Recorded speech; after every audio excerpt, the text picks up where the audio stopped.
सदाचरणावरील प्रवचने. सदाचरण म्हणजे काय?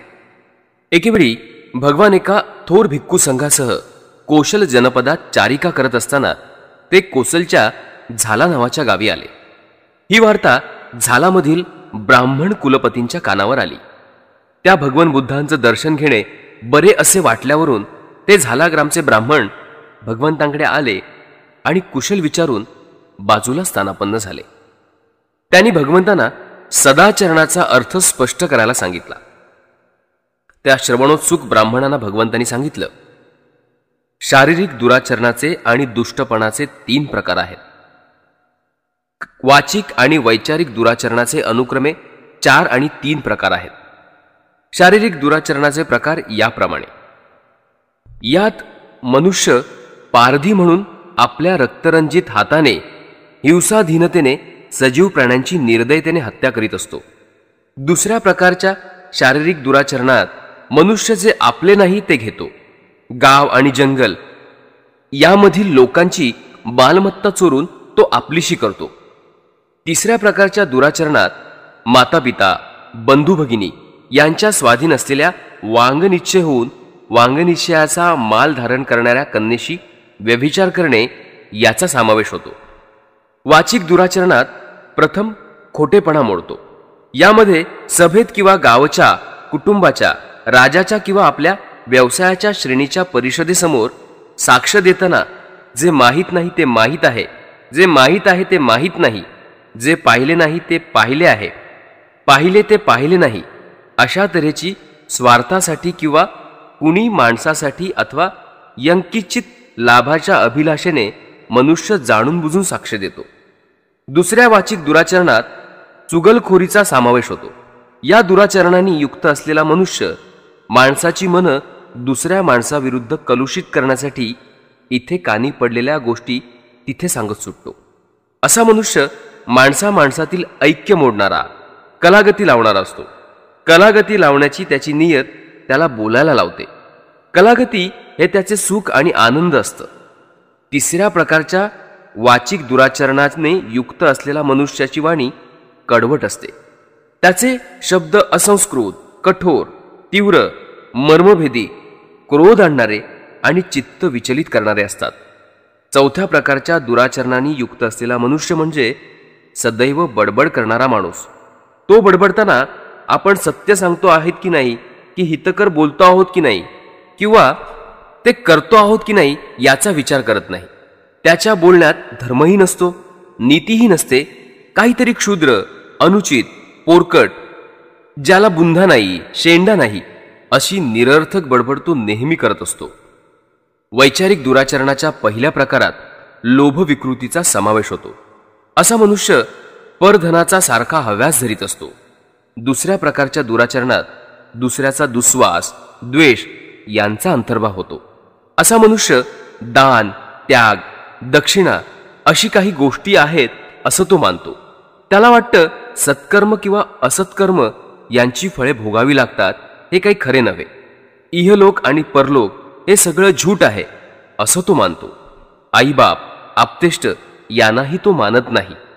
ज्यांनी सम्यक मार्गाने जाऊन इह परलोकाचे ज्ञान मिळवले आहे आणि दुसऱ्यांना ते ज्ञान दिले आहे असे श्रमण आणि ब्राह्मण या जगात आहेत. या गोष्टीवर त्याचा अजिबात विश्वास नसतो. याच्या उलट शारीरिक, वाचिक आणि वैचारिक सदाचरणाचे अनुक्रमे 3, 4 आणि 3 प्रकार आहेत. शारीरिक सदाचरणाच्या पहिल्या प्रकारात माणूस कोणत्याही जीवाची हत्या करण्यापासून परावृत्त असतो. आपला दंडा किंवा तलवार याचा तो त्याग करतो. तो निरपराधी आणि दयामान बनतो. सगळ्या सजीव प्राण्यांसंबंधी करुणामय असे जीवन जगत असतो. दुसऱ्या प्रकारचे शारीरिक सदाचरण म्हणजे दिल्याशिवाय दुसऱ्याचे न घेणे आणि प्रामाणिकपणाने जगणे. तिसऱ्या प्रकारात सर्व प्रकारच्या वैषयिक मिथ्याचारांचा त्याग करणे, अव्यभिचारी राहणे यांचा समावेश होतो. असा सदाचरणी मनुष्य आई वडील, बंधू भगिनी, आप्तेष्ट यांच्या स्वाधीन असलेल्या, जिच्या गळ्यात वांगनिश्चयाची माळ आहे अशा कन्येशी तो वैषयिक संबंध ठेवत नाही. वाचिक सदाचरणाच्या पहिल्या प्रकारात माणूस असत्य भाषण सोडून देतो. असत्याचा त्याग करतो, त्यापासून तो दूर राहतो. त्याला सभेसमोर किंवा गाव, कुटुंब, राजकुल किंवा आपल्या व्यवसायाच्या श्रेणीसमोर साक्ष द्यायला सांगितली असता जे माहीत नाही ते तो माहीत नाही म्हणून सांगतो, जे माहीत आहे ते माहीत आहे म्हणून सांगतो, जे पाहिले नाही ते पाहिले नाही म्हणून सांगतो आणि जे पाहिले ते पाहिले म्हणून सांगतो.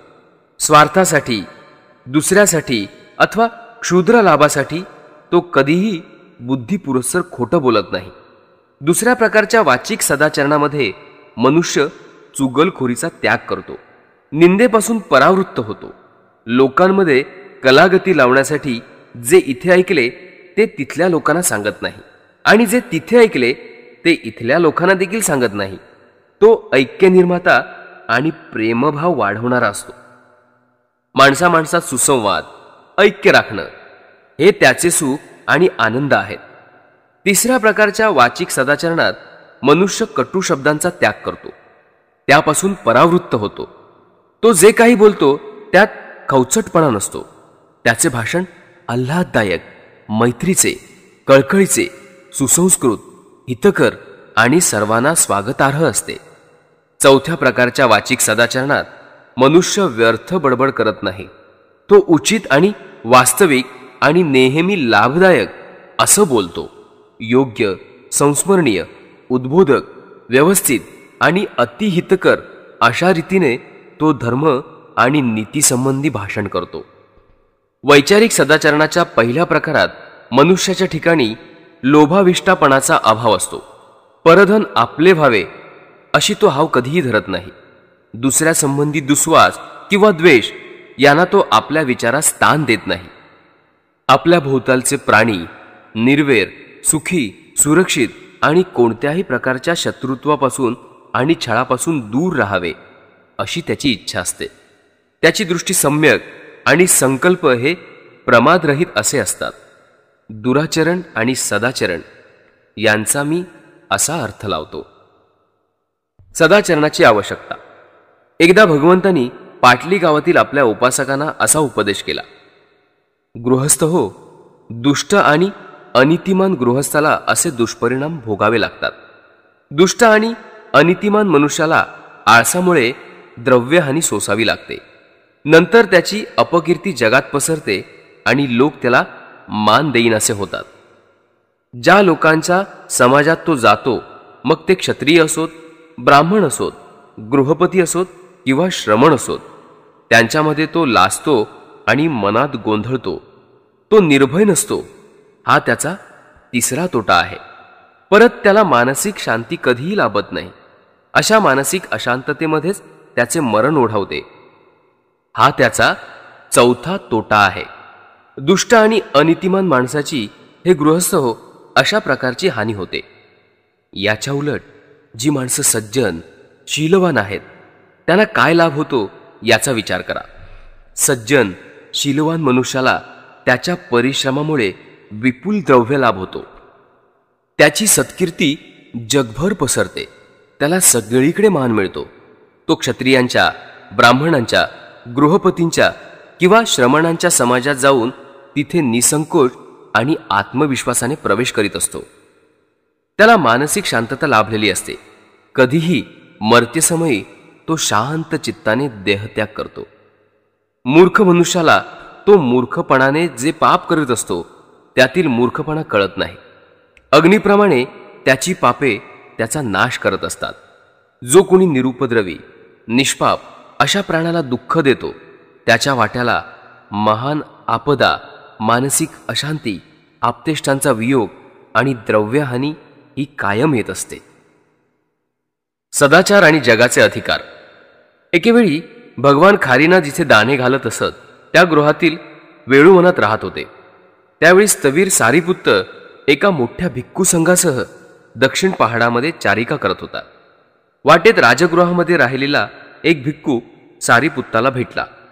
औपचारिक अभिवादन प्रकार झाल्यावर सारीपुत्ताने त्याला भगवंतांचा कुशाल समाचार विचारला. भिक्खूने भगवंत आणि भिक्खू संघ यांचे कुशल सांगितले.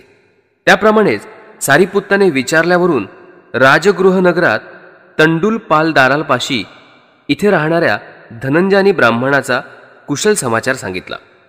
सारिपुत्तने त्याला विचारले, ब्राह्मणा, धनंजयाने अप्रमादपूर्वक वागतो का? भिक्खूने उत्तर दिले, धनंजयाने कसला अप्रमादपूर्वक राहू शकणार? तो राजाचा उपयोग ब्राह्मण आणि गृहस्थ यांना नागवण्यासाठी आणि ब्राह्मण आणि गृहस्थ यांचा उपयोग राजाला लुबाडण्यासाठी करतो. सुशील कुळात आलेली त्याची सुशील पत्नी मरण पावली आणि त्याने अलीकडे दुसरी पत्नी केले. ती सुशील कुळातली नाही आणि ती स्वतःही सुशील नाही. यावर सारिपुत्त बोलला, धनंजयाची प्रमादशीलता ही फार वाईट वार्ता आहे, फार वाईट आहे. एखाद्या वेळी एखाद्या ठिकाणी तुम्हाला भेटेल त्यावेळी मी त्याच्याशी याविषयी बोलेन. दक्षिण पहाडातील आपला वास पुरा केल्यानंतर सारिपुत्ताने आपली चारिका पुढे चालू केली आणि तो राजगृहापाशी आला. तिथे त्याने वेळूवनात वस्ती केली. सकाळी वस्त्र परिधान करून भिक्षापात्र हातात घेऊन तो राजगृहात भिक्षेसाठी गेला. त्यावेळी ब्राह्मण धनंजयाने हा त्याच्या गाईचे दूध ज्या कुरणात काढले जात होते तिथे देखरेख करण्यासाठी गेला होता. भिक्षा संपवून परत आल्यावर सारिपुत्तने भोजन केले आणि नंतर धनंजयानीला गाठले. त्याला येत असलेला पाहून ब्राह्मण त्याला भेटायला पुढे आला आणि म्हणाला, भोजनापूर्वी आपण दुग्धपान करूया का?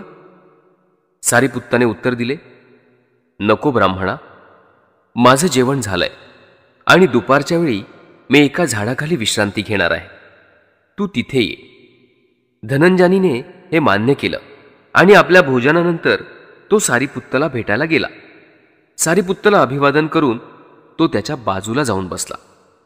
सारिपुत्ताने त्याला विचारले, सदाचरणासंबंधीचा तुझा उत्साह आणि कळकळ कमी झाली आहे ना? तो ब्राह्मण म्हणाला, ती कशी काय कायम राहणार? कारण मला माझे आईबाप, पत्नी, कुटुंबदास, कामकरी यांचं पालनपोषण करायचं असतं. याशिवाय ओळखीचे लोक, मित्र, आप्त, इष्ट आणि पाहुणे, अतिथी यांचा पाहुणचार करायचा असतो. माझ्या मृत पूर्वजांचं श्राद्ध करायचं असतं. देवदेवतांना बळी द्यायचे असतात. राजाचा कारभार चुकवायचा असतो आणि उपरांत मला स्वतःसाठी मांस आणि पेयाची तरतूद करायची असते. हे ऐकल्यानंतर सारिपुत्ताने विचारले, धनंजयानी, तुला असं वाटतं का की एखाद्या माणसाने आपल्या आईबापासाठी सदाचरण आणि न्याय यांना सोडून वर्तन केले यासंबंधी त्याला जाब विचारला असताना तो अशी सबब सांगू शकेल की मी माझ्या आईबापासाठी हे सगळं केलं, त्यांच्यासाठी सदाचरण आणि न्याय यांचे उल्लंघन केलं म्हणून मला शिक्षा करू नका? नाही. धनंजयानीने उत्तर दिले, अशा काहीही सबबी दिल्या तरी दैवाचा कारावास चुकणार नाही. मग सारिपुत्त म्हणाला, तो स्वतः किंवा त्याची पत्नी आणि कुटुंब त्यांच्या संबंधी असं समर्थन करू लागेल की त्याने केलेले न्याय आणि सदाचरणाचे उल्लंघन हे आमच्यासाठी केले तर त्याचा काही उपयोग होईल का? धनंजयानी उत्तरला, नाही, काहीच उपयोग होणार नाही. मग सारिपुत्त बोलला, त्याचे दास म्हणू लागले की हे सर्व त्यांनी आमच्यासाठी केले तर त्याचा काही उपयोग होईल का? धनंजयानी म्हणाला, नाही, तीळमात्रही उपयोग होणार नाही. सारिपुत्त म्हणाला, किंवा त्याचे मित्र आणि ओळखीपाळखीचे लोक त्याचे समर्थन करू लागले तर त्याचा उपयोग होईल का? धनंजयानी उत्तरला, नाही, तीळमात्रही उपयोग होणार नाही. सारिपुत्ताने विचारले, किंवा त्याचे आप्तेष्ट आणि अतिथी त्याचे समर्थन करू लागले तर त्याचा काही उपयोग होईल का? नाही, तीळमात्रही होणार नाही. किंवा जर त्याचे भूतपितर देवदेवतांसाठी किंवा राजासाठी त्याने हे केले असे तो समर्थन करू लागेल तर चालेल का? नाही, हे सुद्धा तीळमात्रही चालणार नाही. तो किंवा इतर लोक त्याने केलेले सदाचरणाचे आणि न्यायांचे उल्लंघन हे सर्व आम्हाला अन्न आणि पेय मिळवून देण्यासाठी केले असं समर्थन करू लागला तर त्याचा काही उपयोग होईल का? नाही, कदापि नाही. मग सारिपुत्त म्हणाला, जो आपल्या आईबाबासाठी न्याय आणि सदाचरणाचे उल्लंघन करतो आणि जो कसलीही वेळ आली तरी न्याय आणि सदाचरणाचा मार्ग सोडत नाही, त्यापैकी धनंजयानी कोणता मनुष्य अधिक चांगला ठरतो? धनंजयानीने उत्तर दिले, दुसऱ्या प्रकारचा मनुष्य, कारण न्याय आणि सदाचरणाने वागणे हे अर्थात त्याच्या उल्लंघनापेक्षा श्रेयस्कर आहे. सारीपुत्त म्हणाला, धनंजनी, आपल्या आईबापांचे पोषण करण्याचे न्याय आणि सदाचरणाचे हे दुसरे मार्ग आहेत. त्यासाठी दुष्कृत्य करण्याची आवश्यकता नाही. आणि हे मार्ग पत्नी, कुटुंब आणि इतर सर्वांच्याही परिपोषणाला मोकळे नाहीत का? धनंजनीने उत्तर दिले, सारीपुत्ता, ते मार्ग मोकळे आहेत. यानंतर सारीपुत्ताच्या या भाषणाने प्रसन्न होऊन त्याचे आभार मानून धनंजनी उठला आणि आपल्या गृही परत गेला. सदाचरणात परिपूर्णता कशी साधता येईल? श्रावस्ती येथील जेतवनात भगवान बुद्ध वास करत असता त्यांच्याकडे 500 उपासक आले. त्यात धम्मिक हाही होता. धम्मिकाने भगवंतांना विचारले, कोणत्या तत्वाच्या परिपालनाने आपल्या अनुयायांना सदाचरणात पूर्तता साधता येते? मी आपणाला हा प्रश्न विचारतो आहे याचे कारण माणसाचे कल्याण कशात आहे हे ठरवण्यात आपल्यासारखा दुसरा कोणी नाही. सुरक्षित जैन आणि परिव्राजक यांनाही आपले मतखंडनात यश आले नाही. वयोवृद्ध सुरक्षित ब्राह्मण आणि ज्यांना आपले मत मांडण्याची फार हौस, त्या सर्वांनी आपला विमोचक सिद्धांत मान्य केला. आपला विमोचक सिद्धांत समजायला कठीण असला तरी तो आपण इतका सुलभ करून दाखवता की तो ऐकण्यासाठी सगळेजण उत्सुक असतात. भगवान, मला माझ्या प्रश्नाचं उत्तर द्या. ही दैवी विद्या आपल्या मुखातून आम्हा उपासकांना ऐकू द्या. उपासकासंबंधीच्या करुणेने भगवंतांनी उत्तर दिले, ऐका तर मग. मी आपणाला शुद्धाचरणाची तत्व सांगतो आहे. ती ऐकावी आणि त्यानंतर वर्तन करावे. हत्या करू नका, देहांत शासन करू नका, हिंसेला अनुज्ञा देऊ नका, कोणत्याही प्रकारच्या जीवाला, मग तो सबल असो किंवा दुर्बल असो, दुःख देऊ नका. उपासकांनी स्वतः चोरी करू नये, दुसऱ्याला चोरी करण्याची परवानगी देऊ नये किंवा चोरीला संमतीही दर्शवू नये. जे स्वेच्छेने दिले जाते तेवढेच घ्यावे. अब्रह्मचर्य जणू काय अग्नीची गारता आहे असं समजून त्याचा त्याग करावा. ब्रह्मचर्य साधत नसेल तर निदान विवाहित परस्त्रीशी समागम करू नये. सभेत, न्यायगृहात किंवा नेहमीच्या संभाषणात असत्य बोलू नका. त्याचप्रमाणे असत्य भाषणाला प्रोत्साहन किंवा संमती देऊ नका. असत्याचा त्याग करा. उपासकांनी मद्यपान करू नये, दुसऱ्याला मद्य पाजू नये, मद्यपानाला संमती देऊ नये. मद्यपान केल्याने बुद्धिभ्रंश होतो हे लक्षात ठेवा. मद्यपान करणारे मूर्ख पाप करतात आणि आपल्या इतर उपासक बांधवांना पापाला प्रवृत्त करतात. तेव्हा हे बुद्धिभ्रंश करणारे व्यसन हा मूर्खपणा आणि मूर्खाचा स्वर्ग यापासून परावृत्त व्हा. हत्या करू नका, चोरी करू नका, खोटं बोलू नका, उन्मादक पेय सेवन करू नका, व्यभिचार करू नका, भर रात्री कुग्रास अन्न सेवन करू नका, गंधमाला धारण करू नका, आपला बिछाना भूमीवर पसरा. प्रत्येक उपोषणाच्या दिवशी हे व्रत ग्रहण करा आणि शुद्ध अंतःकरणाने हे अष्टांगिक व्रत सणासारखं पाळा. प्रातःकाळी हे व्रत ग्रहण करून धर्मशाली आणि श्रद्धायुक्त चित्ताने वाचकांना अन्न पाणी दान करा. आपल्या आईबापांचा मान राखा. चांगला व्यवसाय करत जा. या मार्गाचे एकनिष्ठतेने अवलंबन करणारा उपासक उच्चपद प्राप्त करील. सदाचरणाच्या मार्गावरील सहचारासाठी वाट पाहण्याची आवश्यकता नाही. रणसंग्रामातील हत्ती शरप्रहार सहन करतो, त्याप्रमाणे या जगात मी माणसांचे कटू शब्द सहन केले पाहिजेत. हत्तीला माणसाळून युद्धात नेतात.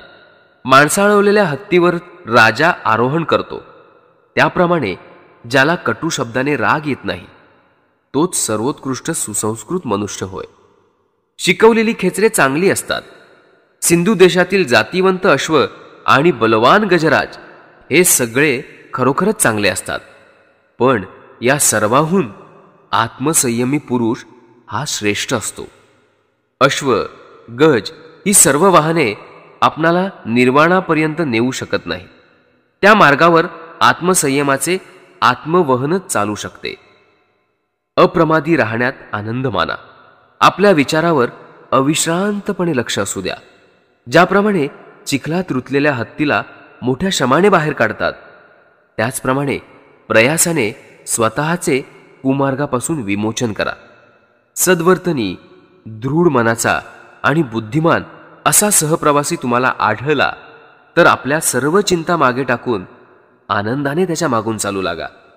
सद्वर्तनी, दृढ मनाचा आणि बुद्धिमान प्रवासी तुम्हाला सापडला नसेल तर शत्रूने पाठलाग चालवलेला राजा ज्याप्रमाणे आपले राज्य सोडून वनातील गजराजाप्रमाणे एकटाच पुढे जातो, त्याप्रमाणे तुम्ही आपल्या मार्गावर एकटेच चालत राहा.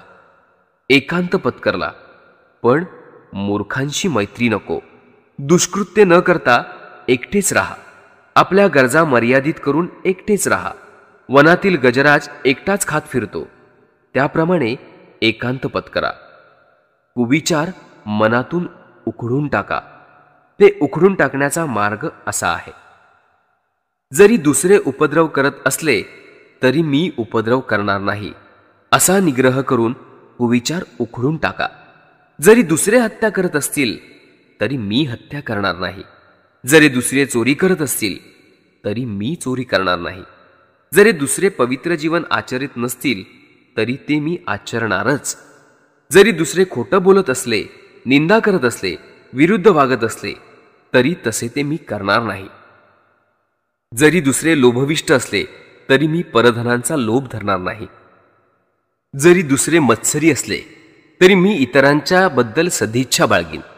जरी दुसऱ्यांची दृष्टी, संकल्प, वाणी, कृती, उपजीविकेचे मार्ग, साधना, स्मृती, समाधी ही जरी चुकीची असली तरी तुम्ही मात्र सम्यक दृष्टी, सम्यक संकल्प, सम्यक वाचा, सम्यक कर्म, सम्यक आजीविका, सम्यक व्यायाम, सम्यक स्मृती आणि सम्यक समाधी या अष्टांग मार्गाचा अवलंब करा.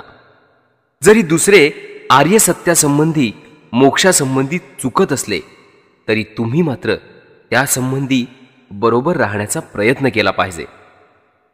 जरी दुसरे आळस, सुस्तपणा यांनी पछाडलेले असले तरी तुम्ही मात्र या दोषापासून मुक्त झाले पाहिजे. जरी दुसरे गर्वोन्नत असले तरी तुम्ही मात्र विनयशील असले पाहिजे. जरी दुसरे शंकांनी पछाडलेले असले तरी तुम्ही मात्र निशंक राहिले पाहिजे. जरी दुसरे क्रोध, दुष्टबुद्धी, द्वेष, मत्सर, कारुण्य, लोभ, ढोंग, कपट, निर्बुजपणा, उद्धटपणा, आगाऊपणा, नीतिहीनता, शिक्षणाचा अभाव, सुस्तपणा, गोंधळ इत्यादीने युक्त असले तरी तुम्ही मात्र त्याच्या उलट असले पाहिजे. निब्बाणावरील प्रवचने. निब्बाण म्हणजे काय? एकेवेळी भगवंत श्रावस्ती येथील अनाथपिंडकांच्या आश्रमात सारीपुत्ताबरोबर राहत होते. तेथे भिक्खूंना उद्देशून भगवंत म्हणाले, भिक्खू हो, ऐहिक मालमत्तेऐवजी माझ्या धम्माचे तुम्ही भागीदार व्हावे आणि हे घडून यावे म्हणून तुमच्या संबंधीच्या करुणेने मी काळजीत असतो. इतकं बोलून भगवंत उठले आणि आपल्या गुंफेकडे निघून गेले. सारीपुत्त मागे राहिला होता. भिक्खूंनी त्याला निब्बाणाचा अर्थ सांगायची विनंती केली. तेव्हा भिक्खूंना उत्तरादाखल सारीपुत्त म्हणाला, भिक्खूनो, लोभ हा अत्यंत अकुशल धर्म आहे. क्रोधही अत्यंत अकुशल धर्म आहे. हा लोभ आणि हा क्रोध यांचा निराश कसा करावा हे मध्यम मार्ग शिकवतो. तो पाहायला डोळे देतो, दृष्टी देतो आणि ज्ञान देतो. तो आपणाला शांती, प्रज्ञा, बोधी आणि निब्बाण यांच्या मार्गाने नेतो. तो मध्यम मार्ग कोणता? तो अष्टांग मार्गापेक्षा वेगळा नाही. सम्यक दृष्टी, सम्यक संकल्प, सम्यक वाचा, सम्यक कर्म, सम्यक उपजीविका, सम्यक प्रयत्न, सम्यक स्मृती आणि सम्यक समाधी हा मध्यम मार्ग आहे. क्रोध, दुष्टबुद्धी, द्वेष, मत्सर, कृपणता, लोभ, ढोंग, कपट, उद्धटपणा, गर्व, सुस्तपणा हे सर्व अकुशल धर्म आहेत. गर्व, सुस्तपणा यांचा निराश करण्याचा मार्ग मध्यम मार्ग आहे. तो पाहायला दृष्टी आणि ज्ञान देतो. शांती, प्रज्ञा आणि बोधी यांच्याकडे नेणारा तो मार्ग आहे. निब्बाण म्हणजे दुसरे तिसरे काहीही नसून तो अष्टांग मार्ग आहे. या महास्तवीर सारीपुत्तच्या भाषणाने ते सगळे भिक्खू आनंदित झाले. निब्बाणाची मूलतत्वे. एकदा पूजनीय राधा हा भगवंतांकडे आला आणि त्यांना अभिवादन करून बाजूला बसून भगवंतांना त्याने प्रश्न केले, भगवन, निब्बाण म्हणजे काय? निब्बाण म्हणजे विकारापासून मुक्ती. भगवन, पण निब्बाणाचा उद्देश काय? भगवंत बोलले, निब्बाण स्थितीत राहून पुण्यशील जीवन जगता येते. निब्बाण हेच निब्बाणाचे ध्येय आणि साध्य आहे. एकदा श्रावस्ती येथील अनाथ पिंडकांच्या जयद्वनात वस्ती करत असताना त्यावेळी भिक्खूंना बोलून भगवंत म्हणाले, भिक्खू हो, नीच लोकांकडे ओढून नेणारी आणि मी तुम्हाला सांगितलेली 5 बंधने तुम्हाला आठवतात का?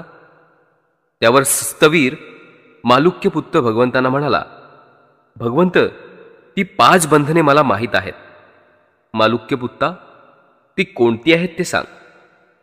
भगवंत, हे शरीर मी आहे ही जाणीव, मानसिक अस्थिरता, धार्मिक कर्म आणि विधी यांवर सर्व काही अवलंबून आहे असं मानणारी नैतिक सदोषता, ऐंद्रिय सुखात उद्भवणारा उन्माद आणि दुष्टबुद्धी ही भगवंतांनी सांगितलेली माणसाला नीच जगाशी जखडणारी 5 बंधने आहेत.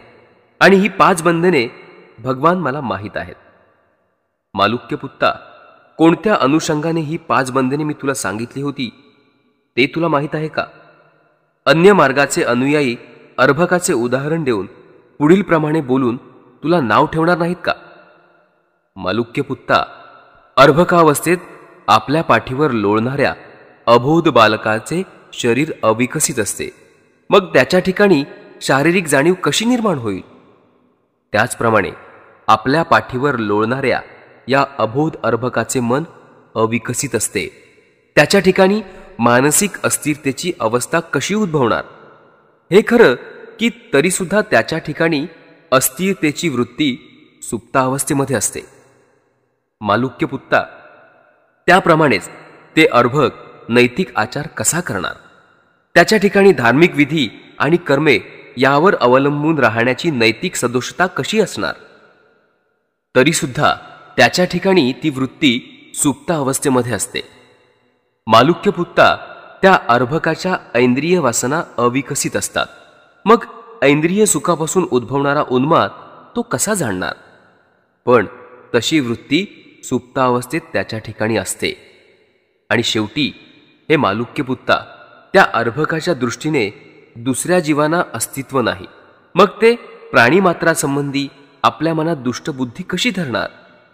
पण तशी वृत्ती त्याच्या ठिकाणी सुप्तावस्थेमध्ये असते. मालुक्यपुत्ता, ते अन्य पंथाचे अनुयायी अशा रीतीने लहान अर्भकाचे उदाहरण देऊन तुला नावे ठेवणार नाहीत का? भगवंतांचे हे भाषण संपताच पूज्य आनंद त्यांना म्हणाला, भगवंत, आता वेळ झाली आहे. सुगत आणि आपली विश्रांती घेण्याची वेळ झालेली आहे.